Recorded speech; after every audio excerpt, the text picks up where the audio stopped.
Jubilito TV Official. So ayun, yan yun sa mga kabagis, this is Jubilito TV Official at ito na naman pumuli ang isang edisyon ng ating reaction video mga kalingap at kabagis. No? Pero bago po lahat, syempre po, mega love shoutout po muna kay Kuya Val Santos Matubang, kay Aten na Vlogs, kay Kalingap Rab, kay Ruel of Malalag, Kalingap Netizens, Kalingap Subscribers, Kalingap Supporters, at lalong-lalo na po ang ating mga Kalingap Partners. Mega love shoutout po sa inyong lahat. So ito na nga mga Kalingap at kabagis, no? For today's reaction video, gawa lang po natin ng reaction at bigyan po natin ng ating opinion regarding nga po dito sa naging live, no, ni Kuya Val Santos Matubang, no, regarding nga po dito sa pag-iiba ng content ng mga Kalingap partners natin. To be specific, kay Kuya Val, kay Kalingap Rab. Kay Kuya Val, yung mga biralot niya, yung mga biglaang live niya, at kay Kalingap Rab naman, yung mga love team, no?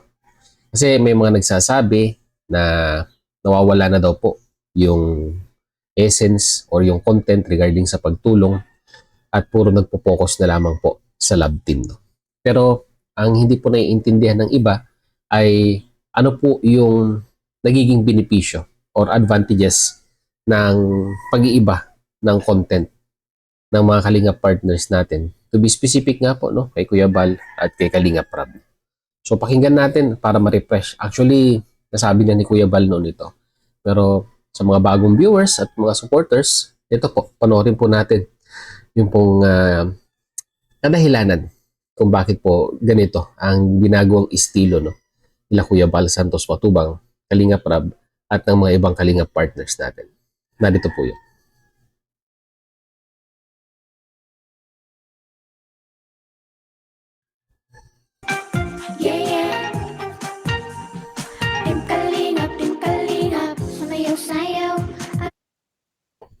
Hindi pwede po na, oy, wala nang charity sila. Nasaan na ang charity? Hindi pwedeng sabihin ganon. Kasi piniliwanag ko na sa inyo eh. Ito yung content natin, charity, pagtulong, paglingaw. Tapos, ina-upload natin yung ating pagtulong. Nag-upload kasi binablog baga natin yung mga tinutulungan po natin. Bata, matanda, may ngipin o wala. May pabahay tayo. I-upload natin. Abay parang walang nanonood sa ating charity vlogs. So gagawin po natin mga kaibigan, bilang isang content creator, gagawa ka ng paraan para mayroong manood sa'yo. Alam nyo kasi mga Kalingap, no, strategy po yan ng isang content creator. Alam naman po natin, no, let's admit na talagang ang views ni Kuya Val pag charity po ang pinag-uusapan nowadays ay masyado pong mababa. Ganon din kay Kalingap Rab, no? Pag pure charity, mababa ang views, no? Pero pag hinaluan na po nila ng love team, katulad kay Kalingap Rab, yung kanilang Jom Carl, yung Edsy, yung Danjoy, nag-iiba po yung algorithm ng kanilang mga channel. Tumataas. Katulad din po kay Kuya Val, di ba? Meron siyang biralot. Tapos minsan hinahaluan niya ng mga pabulong-bulong sa Edsy, sa Danjoy at sa Jom Carl, tumataas po ang views. Kasi mga Kalingap at kabagis, kung hindi po nila gagawin yan at mag-i-stick lamang po sila sa sabihin na nating pag-upload ng mga charity works, kung wala naman pong manonood, babagsak po ang kanilang mga YouTube channel. At yung recommendation bababa, then eventually hindi na po makokontrol yung pagbagsak ng kanilang channel. Kaya bilang isang content creator, kailangan maagap ka rin. Inaalagaan mo rin ang channel mo, inaalagaan mo rin ang mga viewers mo, i-analyze mo ano yung mga content na gusto nila. Kasi by the end of the day, charity vlogger ka, sumahod ka sa YouTube, mababa ang views mo, ano yung pangtutulong mo? Hanggang sa totally hindi na charity ang content mo. Kasi hindi na nasusustain. Yun po yung kwan ko doon. Yun po yung pagkakaintindi ko, no? Mga Kalingap. Sinasabi po ni Kuya Val Santos Matubang. Anyhow, pagpatuloy na po natin. So, gagawa ka ng another content para may pang charity tayo. Ganyan po yan mga kaibigan. Kaya huwag mong sabihin na, oy, Lagi ka ba nagta-travel at palagi ka rin nababad trip kasi ganito karaming cable ang kailangan mo? Itapon mo na yan kasi andito wala lang charity kayo. Mayroon. Tulad ko po, kita ko'y nasa malayong lugar. Live ako ng live. Live ako ng live, ganyan. Oh. Ito po yung lugar dito. Maraming pating, maraming buaya. Oh, ito po may mga naliligo sa beach. Ang gaganda nila.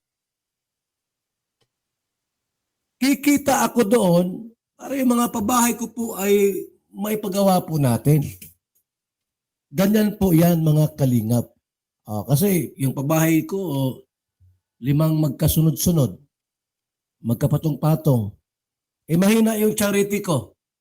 Yung bahay natin, pag ina-vlog natin, wala mang manunood gaano, kakunti lang.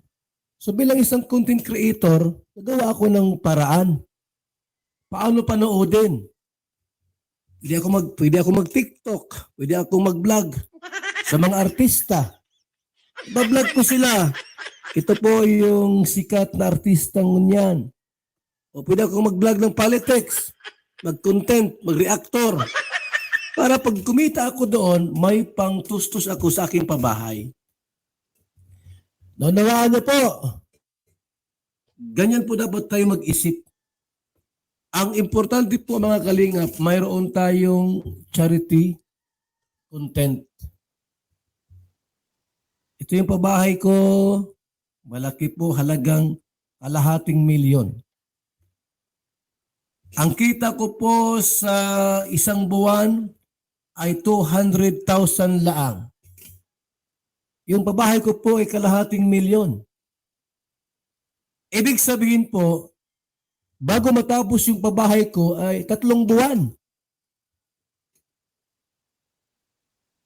Ngayon, nagawa ko ng way para yung aking revenue madagdagan. Kasi yung aking content sa pabahay, wala mang manonood, konti lang. So ang gawin ko po, gagawa ko ng mga love story, gagawa ko ng mga mukbang content, gagawa ko ng mga content na kakaiba, pampa-good vibes. At kung may manood doon, may pangtustos ako sa ating pabahay. So yun, no? Straight to the point. Napakalinaw. Ang dali pong unawain ang ibig sabihin ni Kuya Bal Santos Matubang regarding dito. Na kung saan, nag-iiba po ng content ang mga Kalingap partners dahil po, let's admit, na konti po talaga ang views pag charity po, no? Ang kanilang mga content. Kung ba maintindihan, no? Nowadays, mga Kalingap at Kabagis. Noon naman, nung kapanahonan ni Lola Damiana, matataas naman ang views pagdating sa charity. Pero ngayon, hindi ko po alam bakit masyado pong lagapak ang mga views regarding po sa pagtulong. No?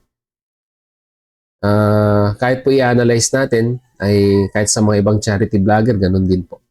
Ano kaya? Nagsasawa na kaya ang mga tao sa pag-charity ang content? At mas tinatangkilik ang, sabi nga po ni Kuya Bal, no? Mukbang, di ba? Pagpapatawa, mga ganong content. Piniplex ang naging achievement bilang isang content creator, pinapakita yung mga nabiling properties. Ganun na lang po ba? Well, wala tayong magagawa, no? By the end of the day, karapatan po ng mga viewers kung ano po yung papanoorin at gusto nilang mga content na kanilang tatangkilikin at papanoorin. So, ano sa tingin ninyo, mga Kalingap at Kabagis, no? Very rightful po ba ang pag-iiba ng content ng mga content creator para po masustain ang kanilang number of views at revenue sa YouTube? Comment nyo po sa ating comment section, mga Kalingap at Kabagis. So yun, muli. maraming salamat, mga Kalingap at Kabagis. Dahil hanggang sa dulo po ng ating reaction video ngayong araw na ito, ay nasamahan nyo po muli si Jubilito TV Official. At muli po, papaalala po ang inyong host. Sa mga hindi pa po nakasubscribe sa channel, Kuya Val Santos Matubang, at Edna Vlogs, Kalingap Ram, no? Ruel of Malalag. Supportahan po natin at subscribe ang kanilang mga YouTube channel. And at the same time, muli po naglalambing din po ang inyong host. Sa mga hindi pa po nakasubscribe sa channel po ng Jubilito TV Official, ay pakihit naman po ang subscribe button at ang notification bell para maging updated pa po kayo sa mga darating nating reaction videos, no? Ganun din po, paki-follow and like ang ating official FB page na may mahigit 180 subscribers na po, no? Mga Kalingap at Kabagis. Sana po paki-follow din po, no? May mga upload din po tayo dyan. We are trying our best to make at least daily upload, mga Kalingap at Kabagis. So yun, hanggang dito na lang. Once again, this is Jubilito TV Official, proud member po ng Team COOS at ng Karepa Year 2024. As always, mga Kalingap at Kabagis. Peace, God first. God bless po. Bye!